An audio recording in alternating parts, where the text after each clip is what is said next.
Praise the Lord. கர்த்தரும் இரட்சகருமாகிய இயேசு கிறிஸ்துவின் இனிய நாமத்தினாலே உங்களுக்கு என் அன்பின் வாழ்த்துக்கள். இந்த நல்ல நாளை காண செய்த தேவனுக்கு ஸ்தோத்திரம் உண்டாவதாக. கர்த்தருடைய கிருபை உங்கள் அனைவரையும் சூழ்ந்து கொள்வதாக. ஆதியாகமம் 17வது அதிகாரம் 19வது வசனம். அப்பொழுது தேவன், உன் மனைவியாகிய சாராள் நிச்சயமாய் உனக்கு ஒரு குமாரனை பெறுவாள். அவனுக்கு ஈசாக்கு என்று பெயரிடுவாயாக. என் உடன்படிக்கையை அவனுக்கும் அவனுக்கு பின்வரும் அவன் சந்ததிக்கும் நித்திய உடன்படிக்கையாக ஸ்தாபிப்பேன். கர்த்தருடைய வல்லமையுள்ள நாமம் மகிமைப்படுவதாக. 75வது வயதில் கர்த்தர் ஆபிரகாமுக்கு வார்த்தையை கொடுத்தார். இப்பொழுது ஆபிரகாமுக்கு வயது 99. இப்பொழுது மீண்டும் கர்த்தர் தம்மை வெளிப்படுத்தி அவருடைய நாமத்தை வெளிப்படுத்தி, அவர் உனக்கு நான் சந்ததியை கொடுப்பேன் என்று கர்த்தர் மீண்டும் அந்த வார்த்தையை கொடுக்கும்போது ஆபிரகாம் முகங்குப்புற விழுந்து நகைத்து, அதனுடைய 17வது வசனத்தில் இப்படி சொல்லுகிறதை நாம் பார்க்கிறோம். 100 வயதானவனுக்கு பிள்ளை பிறக்குமோ, 90 வயதான சாராள் பிள்ளை பெறுவாளோ என்று தன் இருதயத்திலே சொல்லிக்கொண்டு, இஸ்மவேல் உமக்கு முன்பாக பிழைப்பானாக என்று ஆபிரகாம் தேவனிடத்தில் விண்ணப்பம் பண்ணினான். அப்பொழுதுதான் கர்த்தர் ஆபிரகாமுக்கு மீண்டும் சொல்லுகிறார், உன் மனைவியாகிய சாராள் நிச்சயமாக உனக்கு ஒரு குமாரனை பெறுவாள். பிரியமான கர்த்தருடைய பிள்ளைகளை, எந்தெந்த இடத்துல வார்த்தையின் மேல் இருக்கிற நம்பிக்கை நமக்கு குறைய ஆரம்பிக்கிறதோ அந்த இடத்துல கர்த்தர் மீண்டும் மீண்டும் அதே வார்த்தையை கொண்டு உறுதிப்படுத்துகிறார் என்றால் புரிந்து கொள்ளுங்கள், இது தேவன் நிர்ணயித்தது. நான் ஜெபத்தை மாற்றினதுனால கர்த்தர் வார்த்தையை மாற்ற மாட்டார்.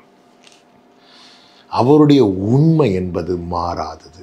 இங்கே பாருங்கள், ஆபிரகாம் ஜெபத்தையே மாத்திரம், இஸ்மவேல் உமக்கு முன்பாய் பிழைப்பானாக. அதன் அர்த்தம் என்ன? ஆண்டவரே, நீங்கள் எனக்கு சொன்னதை இனி செய்யலைனாலும் நான் கவலைப்பட மாட்டேன். ஆனால் நான் இப்போ உங்ககிட்ட ஒன்று கேட்குறேன். இஸ்மவேல் இருக்கிறான் அல்லவா, அவனை இதே போல் பிளஸ் பண்ணுங்க. கர்த்தர் உடனே, சரி பரவாயில்ல ஆபிரகாமே, இப்படி பண்ணிடலாம் அப்படி சொல்லி இன்னொரு ஆப்ஷனுக்குள்ளே கர்த்தர் போகவில்லை. கர்த்தர் தாம் செய்ய நினைத்த காரியத்தில் உறுதியாக இருக்கிறார். யோபு சொல்லுகிறார், அவரோ வென்றால் ஒரே மனதாக இருக்கிறார், தம்முடைய சித்தப்படி எல்லாம் செய்வார். பிரியமான கர்த்தருடைய பிள்ளைகளே, விசேஷமாய் காத்திருக்கிற அன்பு சகோதரா சகோதரி, நீங்கள் இன்னொரு பிளானுக்குள்ளே போகிறதுக்கு நீங்கள் யோசிச்சுட்டு இருக்கிறீங்களா?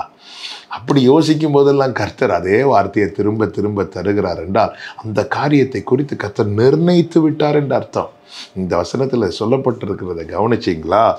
ஆமென். என் உடன்படிக்கை அவனுக்கும் நான் யாருக்கும், உனக்கு பிறக்க போகிற ஈசாக்குக்கும் அவனுக்கு பின்வரும் சந்ததிக்கும்.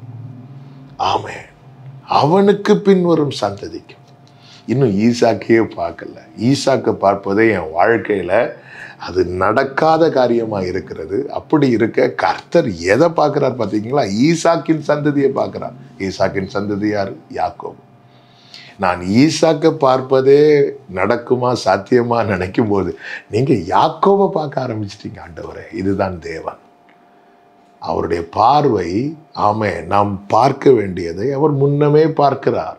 எனவே தான் அவருடைய வார்த்தையில் அவர் உறுதியாக இருக்கிறார். உறுதியாய் சொல்லி நிறைவேற்றுகிறவரை ஆராதிக்கிறோம். நம்ப பண்ணின வார்த்தையை பிடித்து கொள்ளுங்கள். கர்த்தர் நிச்சயமாக உங்கள் வாழ்க்கையிலே அதை நிறைவேற்றி உங்களை ஆசீர்வதிப்பாராக. நீர் நம்ப பண்ணின வாக்குகளை நினைத்து நிறைவேற்றுவீர். நீர் நம்ப பண்ணின வாக்குகளை நினைத்து நிறைவேற்றுவீர். மறவாமல் நினைப்பவரே ஏசையா, நிறைவேற்றி முடிப்பவரே.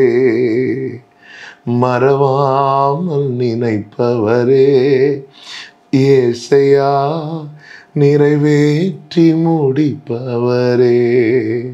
நல்ல தகப்பனே, நம்ப பண்ணினதை உறுதிப்படுத்தி நிறைவேற்றுகிற உண்மையுள்ள தகப்பன், வார்த்தையை நம்பி காத்திருக்கிற ஒவ்வொருடைய வாழ்க்கையிலும் ஆண்டவரை இந்த நாளில் இன்னும் ஒரு விசை கூட அவங்க வாழ்க்கையில் அப்பா இது உறுதிப்படுத்தி நிச்சயித்து கர்த்தாவே வார்த்தையை சுதந்தரிக்க ஒவ்வொருவருக்கு அனுக்கிரகம் செய்வீராக.